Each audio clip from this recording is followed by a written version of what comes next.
Hi there. Welcome back to the Great Ace Attorney Chronicles. We started the first trial day last episode, and now we've got our first testimony to cross-examine. So let's yuck and go. Hold it! Were you and your neighbor good friends then? Gah! No! We weren't friends! Not at all! Not at all! Never! Ever! A simple no would have sufficed. Okay, that looks a little weird when he's pushing his armband up when he doesn't have the armband out. Then, why did you decide to pay him a visit? Oh, Mr. Shamspeare fancies himself as having great literary knowledge. As a fellow scholar of English literature, we find much to talk about together. Yeah, see, I figured you guys would, be able to talk and be buds.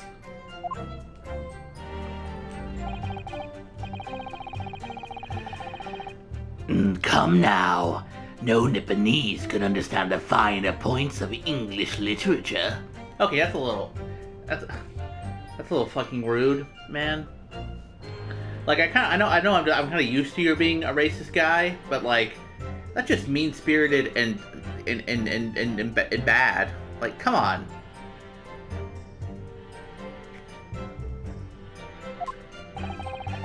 And on the night in question, that was a topic of conversation as well, I presume. It was the day of my last trial, when I was acquitted. I just arrived back at my lodgings.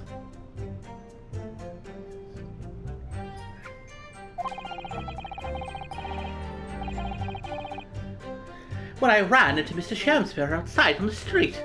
That was at around 6 o'clock.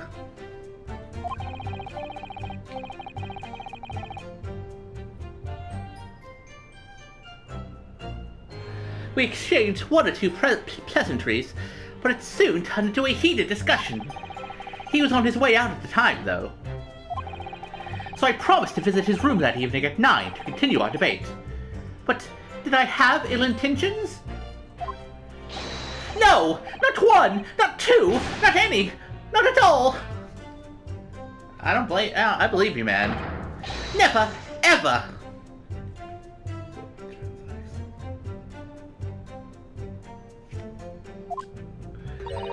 A simple no would have sufficed, I feel.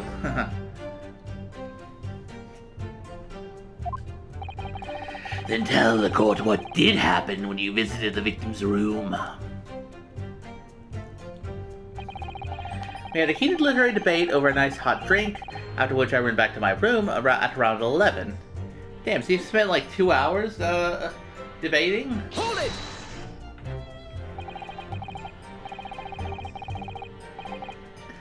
A literary debate about Shakespeare's works, I think you said, didn't you?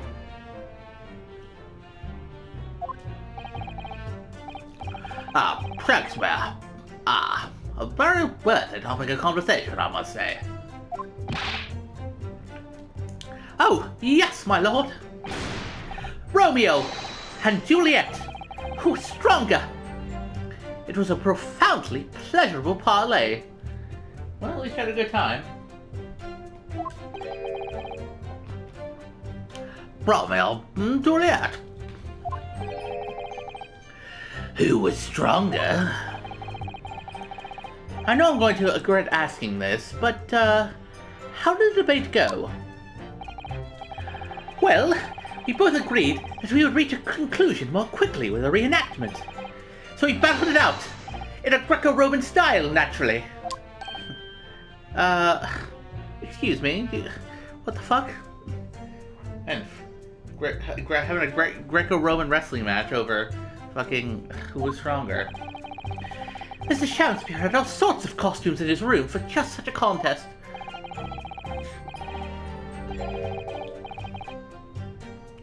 So, when you say a reenactment, you mean you are actually in costume? He is Romeo, I is Juliet, and after a vigorous, wild tussle, I is Juliet came out on top. A victory I'll cherish forever! I dare not imagine the terrible scene of carnage.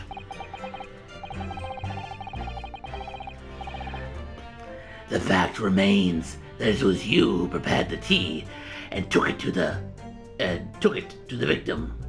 Correct.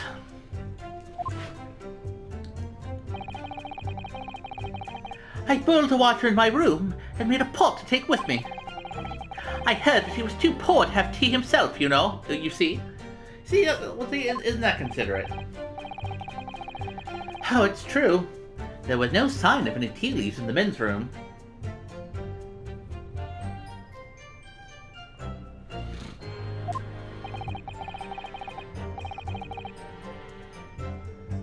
I wanted to do something nice. To be friendly.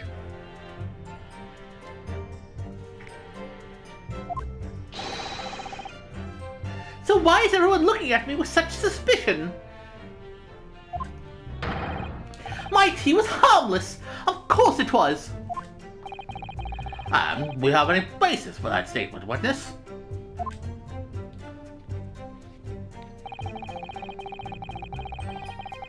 My tea was completely harmless. He couldn't have locked the door behind me otherwise, could he? Hold it!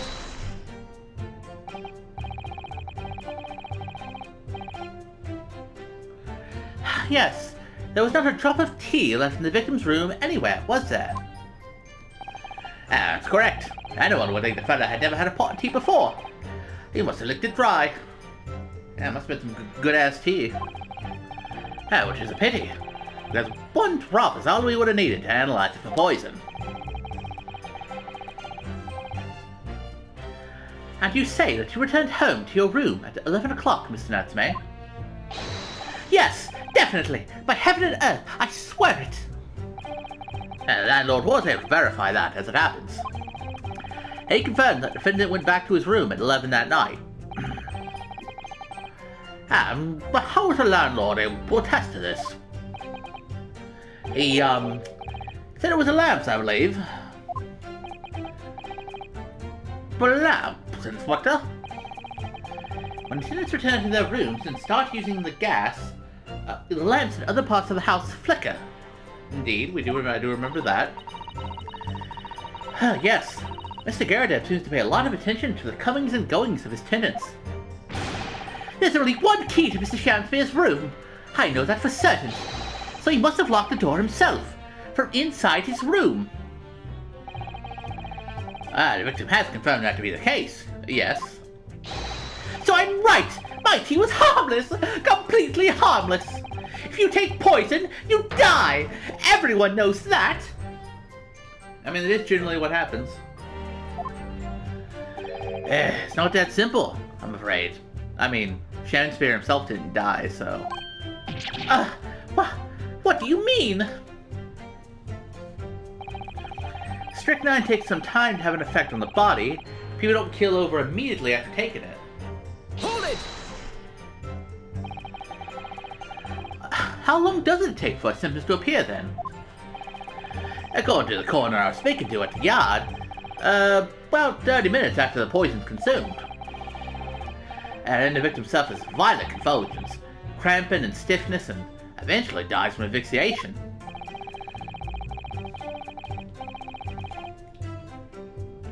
So there's a 30-minute interval between when the poison is ingested and the onset of symptoms. There seem to be a lot of different types of poison in the world. Well, that's for sure. Yeah, I can agree with that. Oh dear. Death by poisoning again. It's always so awful. Also, yeah, man, these games love locked room mysteries and people dying from poison. Or, well, in this case, not dying, but, you know, almost dying. 30 minutes is a long time. Certainly long enough for the victim to have locked the door behind the accused after he left. I mean, yeah, but, like, we don't know when exactly he drank the tea, because apparently they were talking for, like, 2 hours.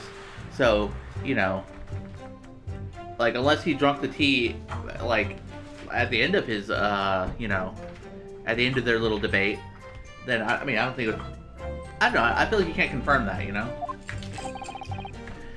Oh, you can't deny that. Oh, you can't deny it, but again, I don't think it's exactly conclusive, you know? And it further degrades Suzeki-san's alibi. I had the medical report from the doctor who examined the victim here, my lord. It spells it out, really. The accuser is the only person who could have done it. Very well, the court will add this report to the court record as evidence. The victim's medical report has been entered into the court record. A report issued by the medical officer mentioned the poison. Okay. Oh, yes. I see it here. Delayed onset of symptoms. Great. Just fucking great. He would have been able, but again, I just don't, like, we can't confirm when he drank the tea, can we? Hold it! Well, then again, the fact that he didn't fucking keel over in front of Natsume, I guess, you know, it's proof that it didn't activate over the course of their little discussion, you know. So, fair enough. The argument still stands, you say. I'll have to tackle it from another angle. This is what Mr. Natsume has been saying, isn't it? The pair of them drank tea together that night, so there was poison in it. The victim wouldn't have been able to lock the door after the accuser left later on. Exactly! Gah! Me and my tea are innocent! Sweet and innocent, I tell you! I'm afraid, sir, that doesn't follow. You see, strychnine is a slow-acting poison. In other words, it takes time for symptoms to appear. So you could have left the room up to 30 minutes after the victim drank the tea. And as long as you did that, Mr. Shamspeare could have locked the door after you're gone. But no! We drank the tea straight away. The battle over whether Romeo and Juliet was stronger, that came after the tea. Yeah, see, that's what I was wondering. Like, when exactly did they drink their tea? Do you have any evidence to support that statement? Well, Brew just asked Shamspeare, you know? I'm sure he can tell you when they drank their tea. In my great homeland, the Empire of Japan, we have a saying. Drink tea while it's hot! Sure. A proverb will satisfy the prosecution. Brad has no conclusive proof to support the defendant's assertion. On the contrary, there are sufficient grounds to infer his guilt in this matter. No! That's the extent of their testimony, is it? If I could voice a personal opinion, Mr. Naruhodo. Of course, go ahead, I probably need your help. Mr. Natsume is arguing for his innocence so adamantly, and so persistently. Yet Inspector Gregson just brushes what he says aside. It's really quite infuriating. I know, it's almost like fucking Gregson's a total asshole.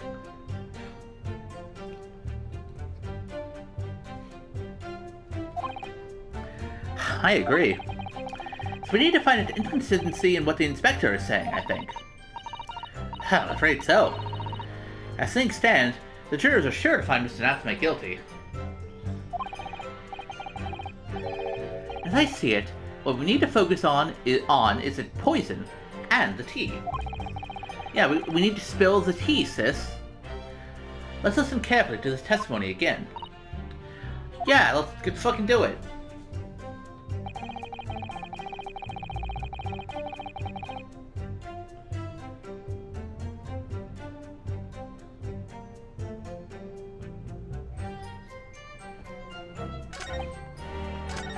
Okay, so they basically straight up said, hey, the contradiction's probably within Gregson's statements, so let's consider that.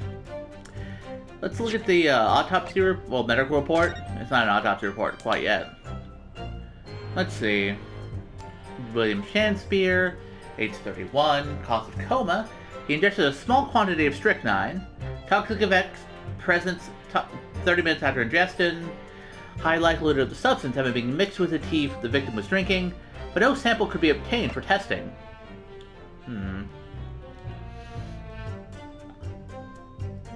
The poisoning incident occurred at around 1:30 a.m. on 21st of February, assessed from the victim's pocket, which appears to have been broken when he collapsed after the delayed onset of symptoms. No container for the poison was found at the scene. 1:30 a.m., you say?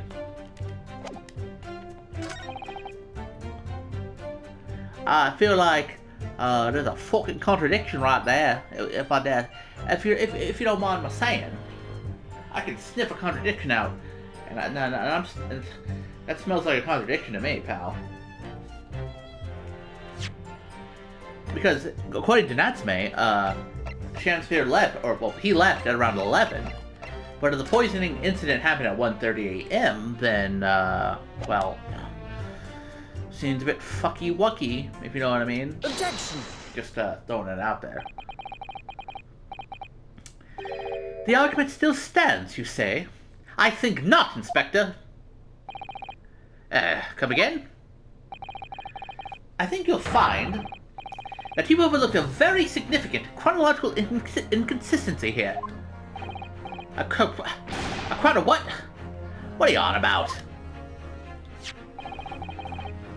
According to this report, the victim must have consumed the poison at around 1:30 in the morning. And yet, the defendant, Mr. Natsume, left the victim's room at 11. Gah! Yes, that's right. There's more than 2 hours of missing time there. Yeah, that's like 2 hours where any Tom, Dick, or Harry could have fucking poisoned him, you know? Nymph! In other words, if there was poison in the tea that Mr. Natsume brought to the victim's room, how could the victim have fallen ill to it 2.5 full hours after the defendant left? I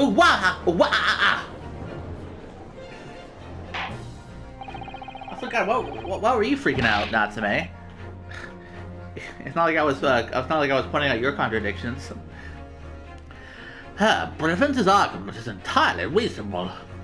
How do you respond, Lord Van Zeeks? Oh, breaking out the wine bottles early. I see.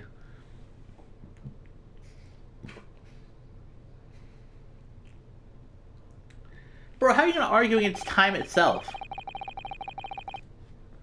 Like, it's literally like you can't argue about fucking 2 hours of time difference. What are you gonna pull out of your ass to fucking? Well, whatever. Pray forgive the discourtesy if my mind has wandered.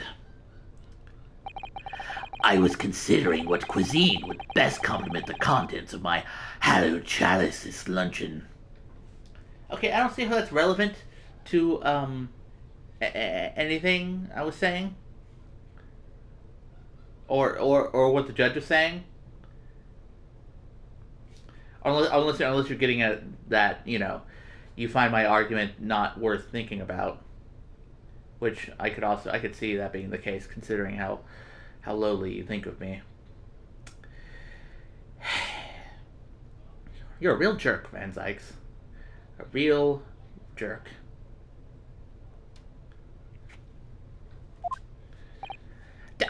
What the fuck, dude?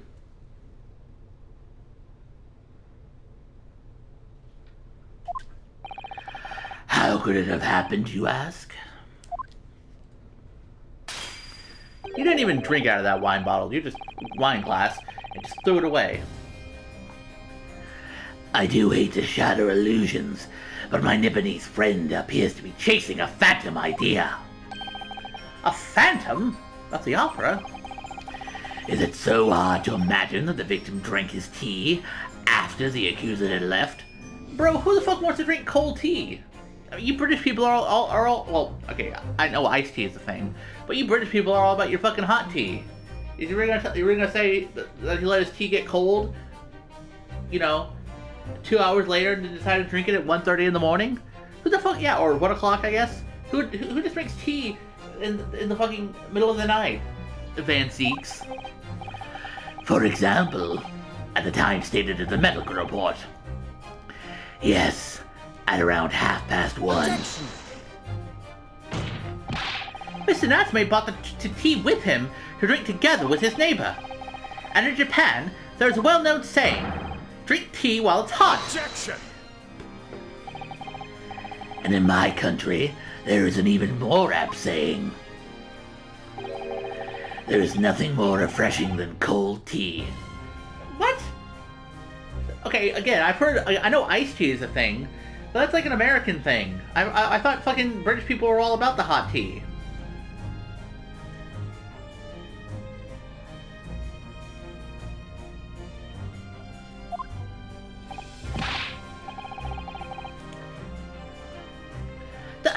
The point is, if there was such a long gap,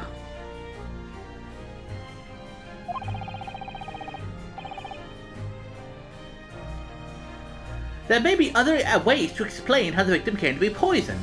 Other possibilities.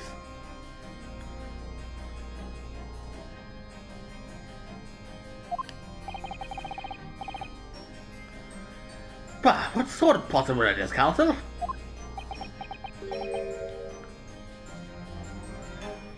You know, maybe it was poisoned, you know, it was soap. The soap was poisoned, okay? Herlock said that initially, and maybe he was right all along. The guy ate some fucking soap, and he poisoned himself. That's quite that simple. Well, for example, the man could have had another visitor.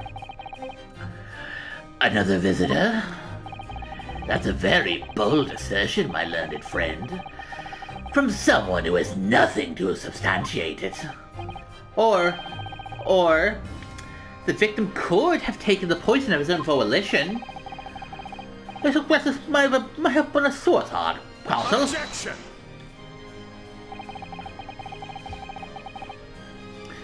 Mr. Shamspeare has categorically denied suicide.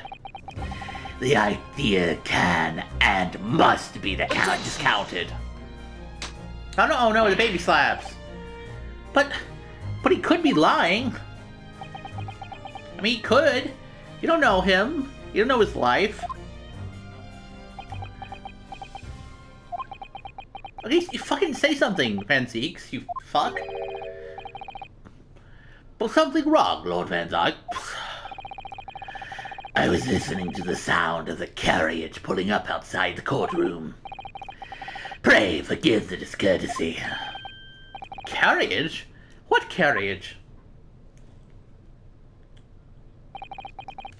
It would seem that a key player in this case has just arrived. Also, okay, I don't care. I guess carriages can be kind of loud. But are you really telling me in the middle of a courtroom you just fucking heard a horse-drawn carriage pull up? What are you, fucking, Daredevil? Hold it! Oh, but I'm guessing, Shamspeare has arrived, perhaps. Out! Out, brief candle! Life's but a walking shadow. Yeah, that's him, alright. A poor player that struts and frets his hour upon the stage, and then is heard no more. It is a tale told by an idiot, full of sound and fury, signifying nothing.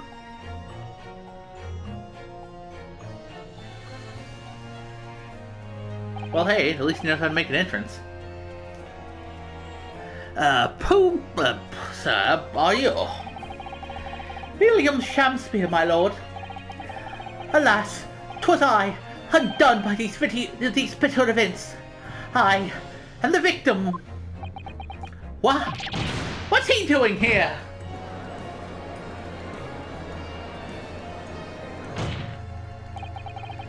The prosecution seeks to call this gentleman to the stand.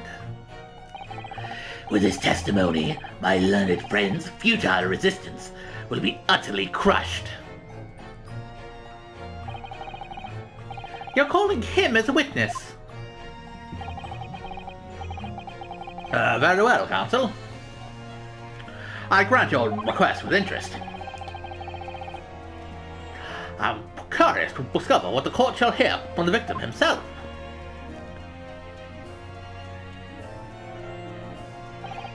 Happy am I, Shamspeare, to regale thee with my tale of woe, my lord. But I still have my own tale to tell. My own tale of worse woe. I can regale the court with a tale of my perfect innocence in perfect English. That will do, Mr. Natsmere. Let the court now hear from the victim.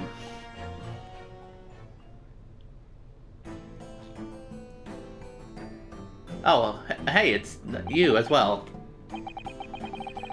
Alright, so that's Mr. Shamspeare. But who's that other man beside him?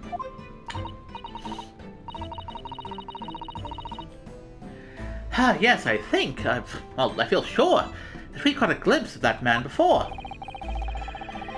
State your names and occupations for the court, please, witnesses. A writer of words so sweet they do scent the breeze, an inventor of ideas so profound they compose the earth, the unrivaled poet, the unmatched scribe, William Shakespeare, with a great part there. With a great bard to be recalled to life anew. Lo, what a magnificent man! Good fellows, I am he who ponders such a miracle, William Shamspeare. Oh, the name's Meaderman. Adron B. Meaderman. I work for the Altamont Gas Company, East End, branch office. Ah, I remember now. It was yesterday, on Briar Road. Oh, yes. She's right. It's him. Although, he's got a big chin. Oh? What's this? What's this? What's this? He's looking at some soap. What's that man doing over there? He looks like he's trying to see into Seki-san's lodgings. Also, you're gonna have a hard time doing that with a fucking, bricked up window, by the way. Is something wrong, Mr. Naruhodo? Excuse me, could we have a word? Oh, yeah, and then he was like, ah, I'm fucked. And then he left. Really enthralling stuff. Yes, we spotted him outside Mr. Garadeb's house that morning. And he's a gas company employee. What does he have to do with this case? Sir, Mr. William Shamspeare, you are the victim in this miserable affair, correct? Oh heaven! Oh hell! Do you command me to remember? That sweet poison that did it cross me and cross my innocent lips. I subpoenaed him for the trial, with his doctor's permission, naturally. Hearing the testimony of the aggrieved will remove any room for doubt from the jurors' minds, I'm sure. Behold, you have only to rearrange the letters of my name to see that me is a Seraph, an angel indeed. Wait, is that true? I mean, maybe the last name. Thus I be, noble of mind, sweet of nature, and verily, honest of heart, as all heavenly angels be. Jeez, he seems, pretty colorful. Because there is no less contrived meaning in your name. No, not at all. The jurors seem to be very moved by this man, I'm afraid. They're actually taking this Seraph anagram idea seriously? Well, again, that guy, I don't think he can hear shit, but you know. Thank you, witnesses, for your illuminating introductions. My lord, what's the man next to Mr. Shamspeare doing here? The gas man, I mean. What? Me? Well now. Allow me to enlighten my learned friend. You recall, I presume, your earlier impertinence when you suggested that the victim had another visitor to his room on the night in question. And, moreover, that the victim is a compulsive liar. What? No, I didn't quite say that. This young chin-stroker here is here to controvert your wild claims. Conclusively. Is that not so, Mr. Meaderman? Hang on. No, I'm just here. By hereby call for your full testimonies. We planned the course as smoothly as possible. What happened on the night in question? Oh, one may smile and smile and be a villain. Yes, it doth pain me, but let the truth be spoken. The truth of that wintry night of my discontent. I'm pretty sure that's a Shakespeare quote as well. One may smile and be a villain.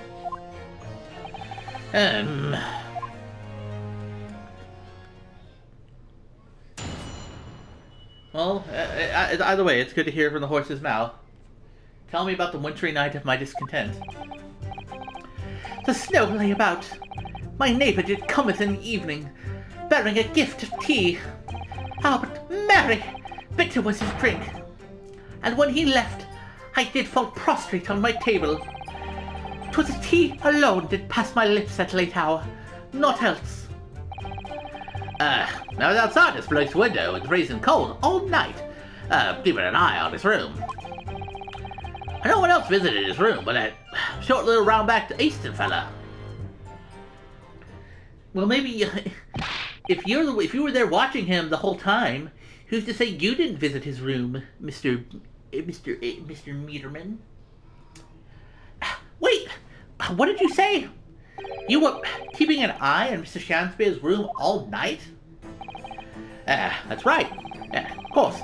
The Luke's window is all but blocked up, isn't it? But there's a little gap in the bricks where you can see into the room. So I spent the night trying to keep my teeth from chattering as I peered in through that. The question is, why? Oh god, I'm fucking... okay, I feel like that would have been pretty disturbing in 3D. Well now, that's because he's on my list. What a piece of work is a man! Wherefore wouldst thou not stare in wonderment?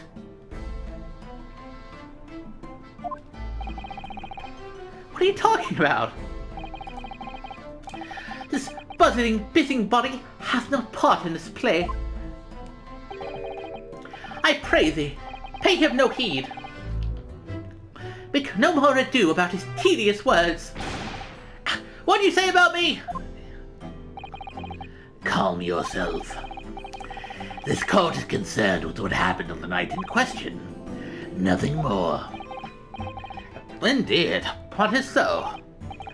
And, as testimony we have just heard clearly revealed... Oh, I fucking got my voices mixed up.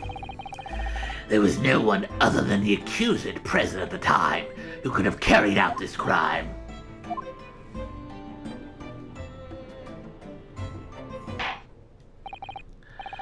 Well, I believe this may be the final testimony of the trial. Now, counsel, the defense may proceed with the cross-examination. Yes, my lord.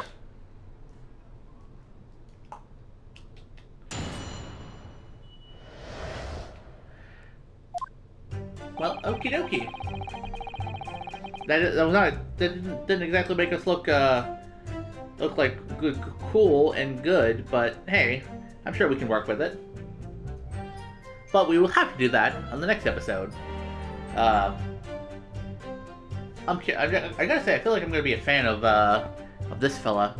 He seems like quite the colorful character, and I enjoy colorful characters. Though again, I still feel like there's a lot to parse out as far as this trial is concerned. Again, I'm beginning to doubt the whole tea method of poisoning because, like, again, they weren't able to do analysis on the tea, so there's no conclusive proof that the tea was ever poisoned. They just assumed that he was poisoned, I guess, because he had the symptoms of poisoning. But like, either way, it wasn't exactly conclusive. So I'm guessing we're gonna figure out some other way of how he was poisoned at some point. But like I said, that stuff can wait for the next episode. For now, though, I will see you around.